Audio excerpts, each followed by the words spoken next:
Are you thinking about a trip to Atlantic City? And if so, how are you going to get there? Are you going to fly? If you are, you need to think long and hard about that decision. Let me throw a crazy hypothetical at you. What if I told you there was no airport in Atlantic City and the closest one was over an hour and 15 minutes away, and that's with the best traffic? Would that alter the landscape of your trip at all? Would it change your trip completely? What if I just said, no, I'm joking, I'm kidding. You can fly directly into Atlantic City, but the only airline that you can choose is Spirit.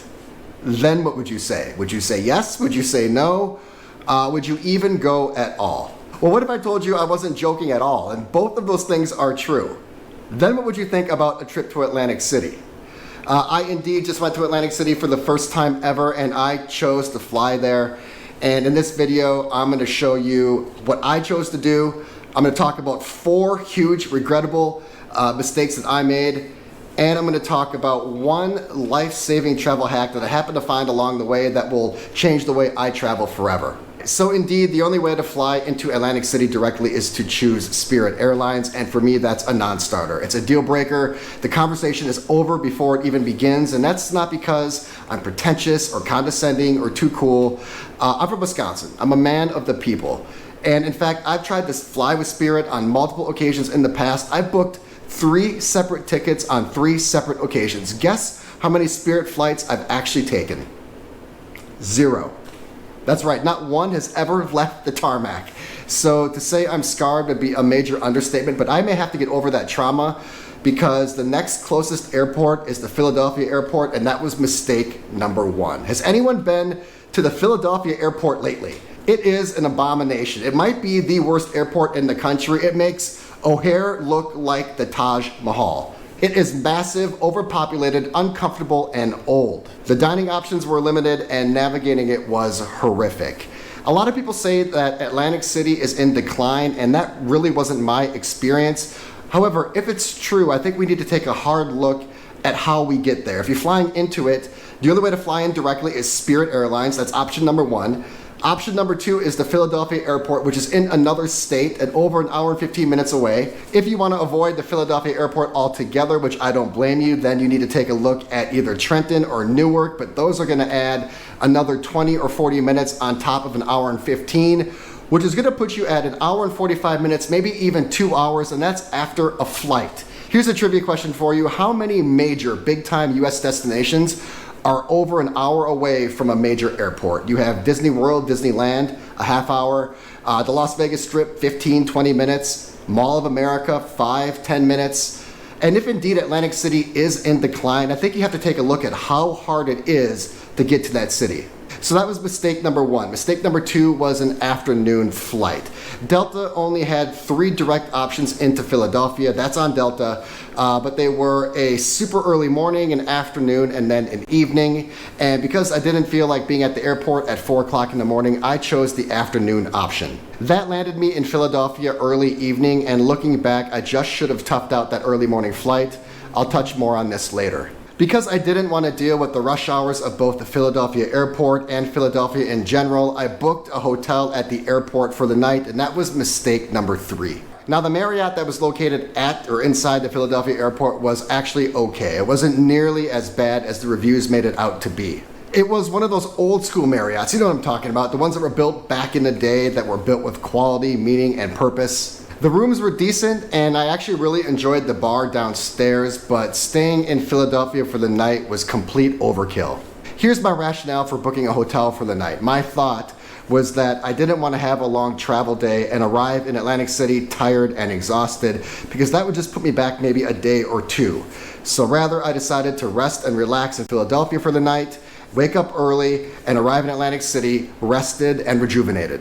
But in retrospect, I just should have plowed along, toughed it out, and went the extra 90 minutes and got to Atlantic City that day, because it's kind of like Vegas. It's not completely like Vegas, not at all, but it's kind of like Vegas, where in Atlantic City, if you get there before 8 p.m., you could still salvage an evening. I should have just saved the $300 or $400 that I spent on lodging and food that night and put it towards my complete Atlantic City trip.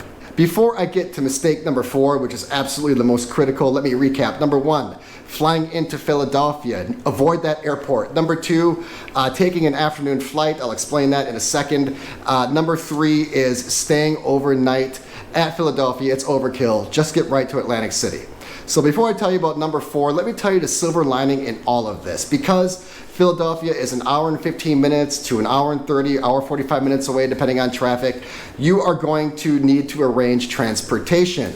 And I actually did my due diligence on this one. I did not blindly book. I think I called 3 or 4 local companies. I took a look at Uber, and then I found a company that will change the way I forever do airport transport and transport in major cities. So I called around to like 3 or 4 local companies, and the good ones got back to me within 24 hours, and I think the average rate was around $380 to $400 one way.